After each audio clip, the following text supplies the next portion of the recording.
Good morning, guys. Jim Squares here, bringing you some more solutions to make your life better. Today is going to be a body hack, but first, make sure you like and subscribe down below. That way I can keep creating more videos and help out more people, because we're just here to make everyone better. So that's really the goal. So anyways, so here's the deal. So when it comes to eating, some things I like to do is I try to do things like eat lower calorie substitutes and increase friction. So here's some ideas for you. So nuts are pretty high in calories, but they're delicious. I love nuts and I love chocolate, dark chocolate. But what I do is I put it far away from me. So I have to actually go in the basement to get them and bring them out, the chocolate.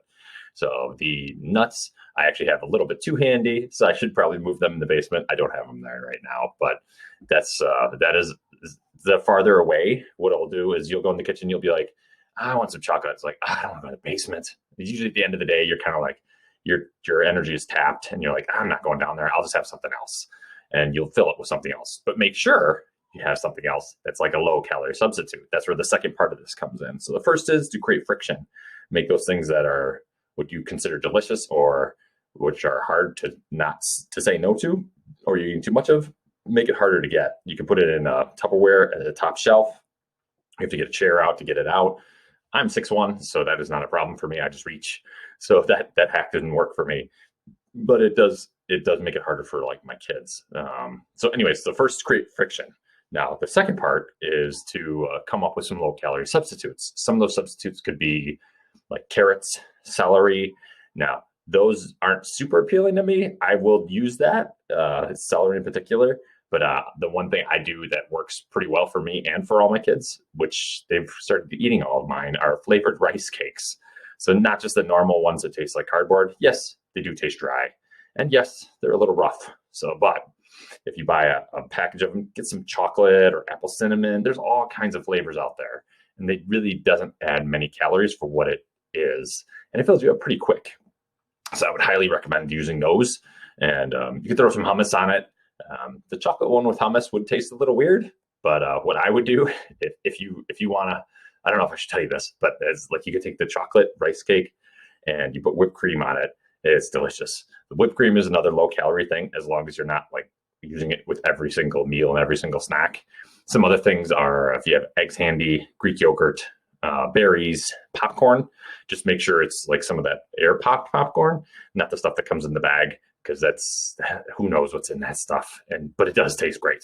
I totally get it. So, and then two other ones that are a little bit harder, but if you have them handy, like in your fridge, like where you can open up your fridge and the first thing you see would be some chia seeds that have been soaking in water. Those get pretty thick. You can throw something on there. Look online. There's tons of recipes out there. And some soup. Soup is definitely one that'll fill you up. Like it'll just, the liquids, you could, whatever kind of soup, it probably doesn't matter.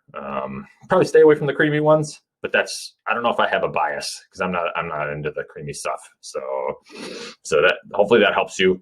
And then the third piece, if you really want to get advanced with this stuff, is to stop eating earlier. So if you think about the way you eat, most people, and the ways this is true for me, and it's true for most people, is the worst eating is at the end of the day. Like you're tired, you're just like, I need a reward. Today's been a rough day, or I'm just tired. I just want a little snack. I want some chips or whatever. Get the chips out of the house. But look, is if you stop eating earlier at night, your body has a tendency where you will continue to you'll be more used to it. Now, the first week, it's going to be hard. The first couple days are the worst, because if you're used to eating at like 8 o'clock and then you move it up to 5, let's say, for example, that 3-4 hours, the ghrelin in your body, you're used to eating at 8. So it's going to take a week at least to get through that. But if you can hold it for a week, then you'll notice that you just won't be hungry. Another thing, sparkling water. So sparkling water, it makes a big difference. That too, because it's water, and the carbonation in it will fill you up. 0 calories.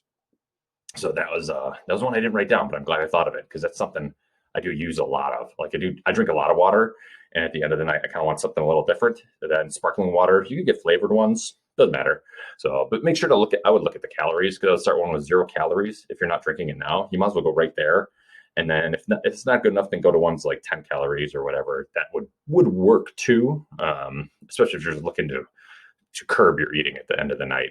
And then you can just keep backing up that last meal to be earlier. Honestly, the bigger meals earlier in the day are better for you, because then your body has time to get all that food out of you, and then it can just work in repairing all your systems and your physique. So hopefully that helps.